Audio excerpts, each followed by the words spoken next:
Hello and welcome to the podcast that asks a simple question. When you arrested the kid with the clock, what the hell were you thinking? I'm your host, Dave Bledsoe, and this is the Saturday, September 19th, 2015, Seasons Don't Fear the Reaper edition of the show, where we talk about all the things Americans are afraid of. Oh, and here's a trigger warning, there will be clowns ahead. Stay tuned. The What the Hell Are You Thinking podcast is brought to you this week by the Muslim Electronic Engineers Association of America, who would like you to know that not everything is a bomb. The MEEAA represents hardworking men and women of Arabic descent and or Muslim faith who work with electronics and suggest Googling an actual fucking bomb so that you too can experience the intense scrutiny of the FBI. If you would like to sponsor the show, we suggest plugging in the search terms, "What happens if I take an underage person across state lines for sex?" It's a better idea than what you're having right now. Built great big things, made ungodly technological advances, explored the universe, cured diseases, and we cultivated the world's greatest artists and the world's greatest economy. We reached for the stars, acted like men. We aspired to intelligence. We didn't belittle it. It didn't make us feel inferior. We didn't identify ourselves by who we voted for in the last election, and we didn't scare so easy. The Lone Star State makes its move to out Florida this week with a bold play by arresting a 14-year-old boy for bringing a clock to school. Now, Texas is worried about people being able to tell time, because if they ever figure that out, time and space will suddenly fold in on itself from the sheer suckitude of actually having to live in Texas. I'm not kidding about that. They didn't arrest him because of time and space folding in on itself. They arrested him for being Muslim and bringing something that could, maybe, but not quite be a bomb. Well, that's a little vague, isn't it? The fellow with the dangerous name of Ahmed Mohammed, a 14-year-old Sudanese boy who likes to do things like tinker with electronics or build go-karts, just the kind of skills ISIS is looking for, built himself an electronic clock from parts he found in back of a foreclosed Radio Shack and took it to his high school, MacArthur, in Irving, Texas, to show his teachers. One of his teachers, presumably the one in the stone tool crafting class, took one look at the device and decided that it was a bomb. No, not a bomb. This person, who was presumably a graduate of Texas public schools and probably a Texas university, didn't react in the way one might think if they legitimately thought there was a bomb in their classroom by making, the kids leave or, say, pulling the fire extinguisher to evacuate the school. No, this person called the principal, who also did not take one look at this device and say, "Oh my God, it's a buh." No, he called the police, who arrived and took one look at this device and did not say, "Oh my God, this is a bomb," and evacuate the school. No, what actually happened was that Ahmed was immediately arrested, handcuffed. To which I can only imagine that Ahmed replied, "Officer Obi, I don't think I can defuse this not a bomb with these handcuffs on." To which I'm sure the officer said, "Shut up, kid.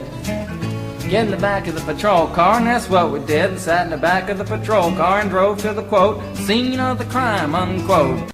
And he was then escorted out of the school wearing a pair of handcuffs and his NASA t-shirt. The town of Irving, Texas is, of course, a hotbed of terrorist activity, a virtual no-go zone where it is worth your life if you don't adhere to the strict interpretation of their faith. Why, a fellow in a Washington racial slur t-shirt could be killed for just snoring too loud because he supported the wrong football team.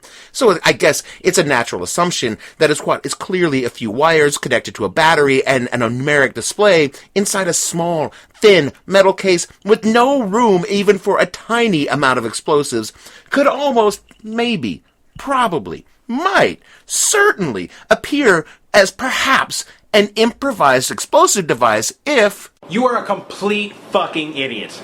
Nevertheless, the mayor of Irving, Texas, one Beth Van Doyne, I don't know if she Muad'Dib, I can't pronounce her fucking last name, who cares? Anyway, whose previous interactions with the Islamic community included such wise and compassionate moments as supporting a measure forbidding Sharia law in Irving.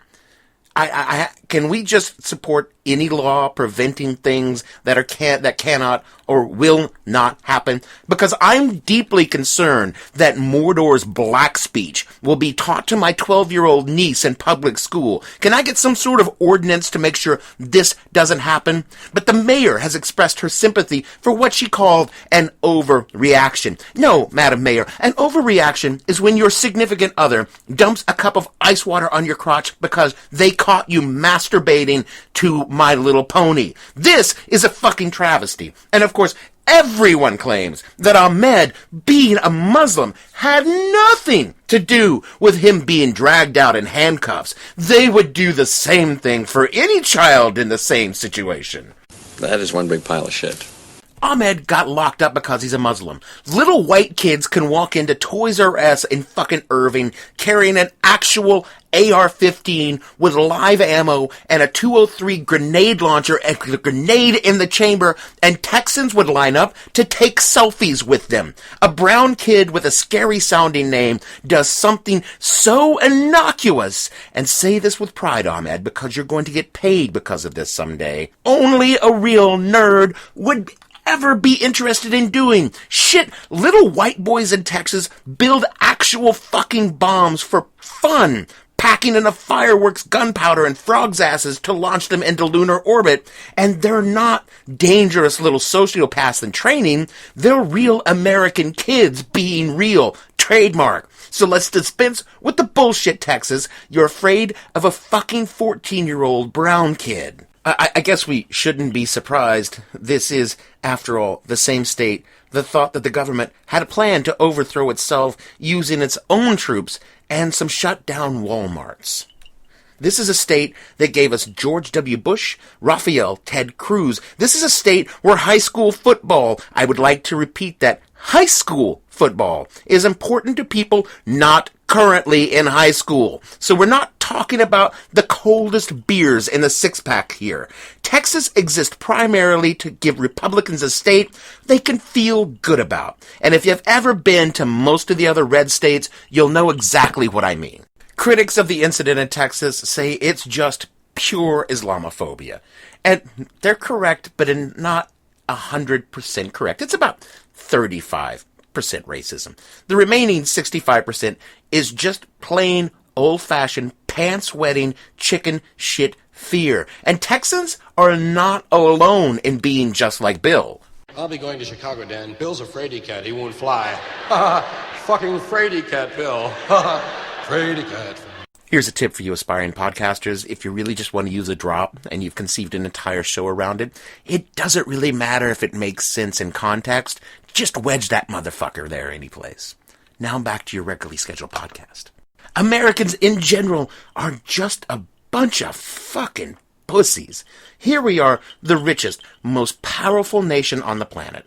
We've got enough nukes to glass parking lot the world 3 times over, and we drop a load in our trousers over a kid with a circuit board. You're all a bunch of goddamn pussies! There's a great story over on Vox that was posted on Friday by a guy named Shane Peckney, who built and planted a bomb under a highway overpass when he was 14. And do you know what his punishment was? Well, he had to pay $50 and pick up the garbage in the snow, but that's not important right now. No, he got 125 hours of community service for 2 reasons. First, he was white. And second, it was 1993. 1993. That was before America's bladder got all loose and floppy out of fear. I know this because I pushed a bomb dog in the mid-90s, and I never had anything happen. I'd get called out about once a month to maybe go to some high school that had a bomb threat called in. And the reason why the bomb threat was called in is because there was a final that day. In all of those years of pushing a bomb dog, I got called out exactly 1 time for a non-specific threat, and it was early in the morning, February 14th, to arrive to find a heart-shaped box unexpectedly placed on someone's front porch who thought that perhaps it might be a buh. What it was a box of chocolates, and I could tell that because, like Forrest Gump, I could smell the chocolate coming up from that. I didn't even run the dog past it. I just cut it open and started snacking on the chocolates like Bill Murray in an empty swimming pool. I want the entire pool scrubbed, sterilized, and disinfected. Here it is. Ah! It's no big deal. Oh! I mean, today, if I was a bomb dog handler, I'd be getting called about every 23 minutes as people who see something stupid say something stupid. And it's not just bombs, dear listeners. Here is just a short list of things Americans are afraid of. Terrorism. In the last 15 years, just over 3,000 civilians have died in terrorist incidents around the world. 2,689 of those were actually on 9/11. Just for a little perspective, 33,000 odd people die every year from gun-related deaths. And yes, guns are kind of sort of on the list. Americans are terrified of being killed in a mass shooting, even though the odds of that happening are basically zero, particularly compared to the odds of shooting themselves in the dick with the gun they bought to protect themselves from a mass shooting. Ebola. Do you guys remember Ebola? It was, a year ago? So you probably don't. But when it was going on around Africa, people dropped a load of turds in their pants because a sum total of 5 persons infected with the disease returned to the continental United States for treatment. In New York City, a place generally considered to be a hub of smarmy, smartass intellectualism, we all turned into Dustin Hoffman in a B-grade disaster movie. No, we're not doing it because I just drove through 100 people. And if one of them has got it, then 10 of them have got it. And if one of them gets out of Cedar Creek, Billy, then we're in deep fucking shit. And we're already in deep fucking shit. Subway trains were taken out of service and scrubbed with Lysol for the first time in a century because a person who could be infected might have ridden on it. A bowling alley was closed and bleached like Donald Trump after a rope line. You didn't know that the human Cheeto was a germaphobe, did you? You might want to think about that. Because one person who did not bleed nor shit in their bowling shoes had a disease that is an airborne and cannot be contracted without the exchange of bodily fluids normally seen only in a hospital ward filled with Ebola patients or by 2 teenagers on an afternoon subway train. Meanwhile, the measles, which kill 150,000 people a year, is airborne, incredibly contagious. Oh yeah, we're afraid of the vaccines because that might do something to us. You know, like keep us from getting the fucking measles. Fucking morons. In a country where heart disease is the #1 killer, that's over 2 million people a year, by the way, most of those deaths can be attributed to the utter shit we shove into our face holes. We're afraid of genetically modified corn. I mean, the pure grease streams that course through the American body, myself included. Some of us are actually worried that the Libby's on the label is suddenly going to pop out of our chest and dance across the table singing vaudeville tunes. Oh, no. Not again.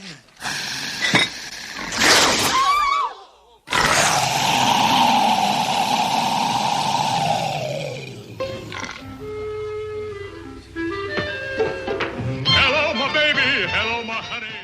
Never mind that we've been eating genetically modified food since the first time Ook, the fucking farmer, planted 2 different kinds of wheat in his field, and they cross-pollinated, and that gene splicing is just faster, easier, and more fuck!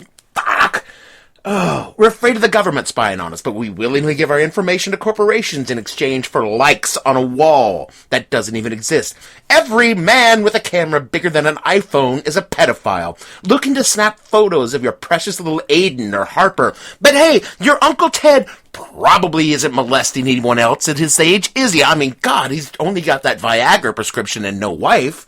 Gay stormtroopers are going to bust into your church in smartly tailored uniforms. Ho, Hitler! Himmler, Goebbels, hi-oh! Hi-oh! And drag good Christians off to fabulous new lives. Meanwhile, your champion switches husbands more often than I change my sheets.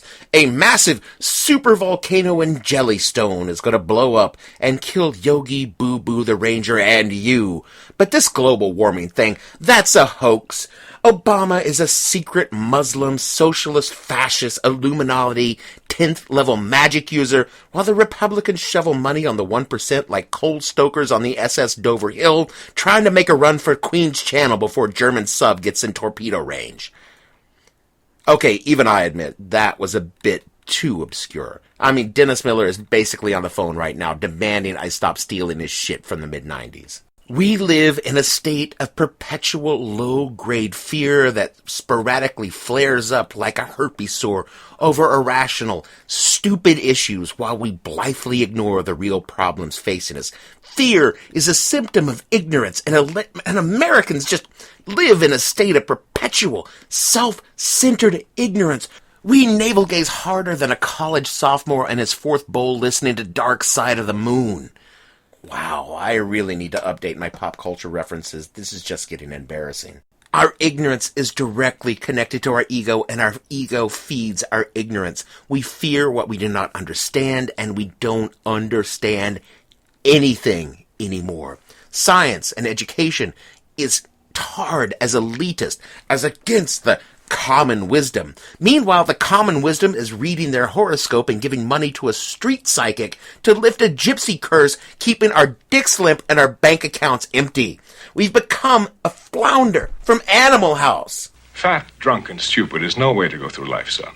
Yet with the political aspirations of Dean Wormer, this is not a good combination. Fat, drunk, stupid, and Republican? Well, that basically just describes the base. Young Ahmed Mohammed is the future of America, the fresh blood that arrives in the family that it just gets it going again. Generations of immigrants came to America over the centuries, infusing our culture with a renewed drive to learn, to work, to succeed. Ahmed is being lauded now for his curiosity, his desire to learn, his willingness to ask questions, or at least build something out of crap. I hope he goes on to MIT and creates a new generation of technology that changes everything. Though what will probably happen is Ahmed will finally create a functional artificial intelligence which will take control of our nuclear stockpiles and start the genocidal rise in the machines. Skynet begins to learn at a geometric rate. It becomes self-aware at 2:14 a.m. Eastern Time, August 29th. In a panic, they try to pull the plug. Skynet fights back. Yes. And people were worried about Ahmed being a Muslim. Look, I know I come across as being a smug asshole because I am one. Bashing your fears is just my smug yet humorous fashion. And I'm sorry, I just don't feel fear like most people do. I mean, I was afraid of everything as a kid. Snakes, heights, my mom whipping my ass with a hickory switch. But somewhere along the line, I just stopped being afraid of things. I think it happened the first time someone shot at me. I didn't lose my fear, I just stopped being fucked up about it. And if I never became one of those people that jumped off a bridge with a parachute or had unprotected sex with like 500 male prostitutes, I did learn to just accept the fact that my fears exist. There's nothing I can do about it, so stop worrying about it. Hey, if I'm killed in a terrorist attack, and I won't be, well, that's just shitty odds catching up to me. If I die of Ebola, well, that isn't shitty odds. That's aliens landing on the Earth and wiping it out with biowarfare. No matter what, I understand that which kills me is my own doing. Lung cancer, heart disease, or liver failure. But at least I know who the bastard was that took my life. Weeks later, a funeral was held. All of Ireland was in attendance, including John Jameson. Be smart. Be strong. Don't be afraid of Muslim kids, the gays, or anything else that is just a situation out of your control. The only thing that you should be afraid of are bees, because they freak me out, and clowns. Fucking clowns. And balloons, too. All colors. Do they float? Oh, yes. They float, Georgie. They float. And when you're down here with me, you float too! Fucking clowns. Support for this podcast comes from Microsoft Teams. The world has changed, and Microsoft Teams is there to help us stay connected. Teams is the safe and secure way to chat, meet, call, and collaborate. To learn more, visit Microsoft.com/Teams. Support for this podcast comes from Goldman Sachs. What do Goldman Sachs experts and leading thinkers have to say about trends shaping markets, industries, and the global economy? Stay informed with the latest insights from Goldman Sachs on the economic and market implications of COVID-19. Available on our podcasts at gs.com/COVID-19 or any of your favorite podcast platforms.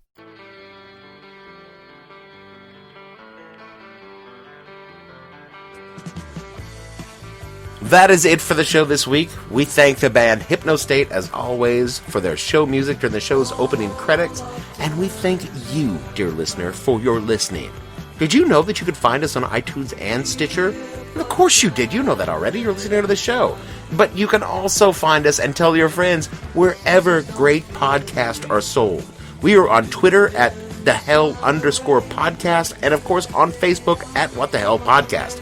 All of our shows are at www.whatthehellpodcast.com.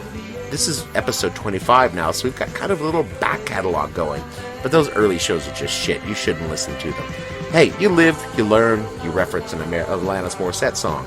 For myself, Dave Bledsoe, and all the fictional people on this show, we just want you to know that 40,000 men and women every day is not a reference to death or dying. It's just that Blue Oyster Cult was really big into Amway, and that was a sales goal. And you know what? They met it almost every week. They were that good. See you next week.